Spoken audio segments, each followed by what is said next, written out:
बहुत समय पहले भारत के उत्तर में एक घना जंगल था जिसके बीचों बीच बसा था अंधेरगढ़।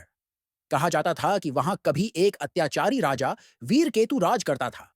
उसकी आत्मा मरने के बाद भी वहां राज कर रही थी। कोई भी उस किले के पास नहीं भटकता था। पर एक दिन एक युवा इतिहासकार आरव ने ठान लिया कि वह अंधेरगढ़ के रहस्य को उजागर करेगा। अपने कैमरे और नोटबुक के साथ वह घने जंगल में घुसा। जैसे जैसे वह किले के करीब आया, हवा में अजीब सी सरसराहट होने लगी।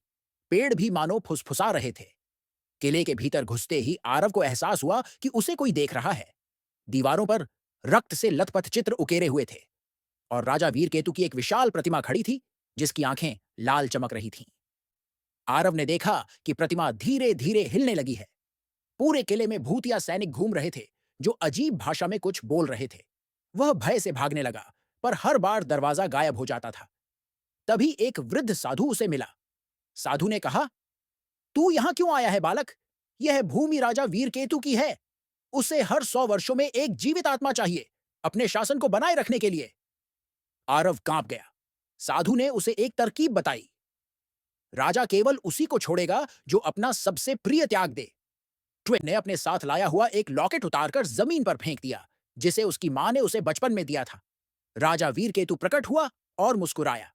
लेकिन तभी आरव को एहसास हुआ, वह साधु और राजा दोनों एक ही आत्मा के दो रूप थे। यह एक जाल था।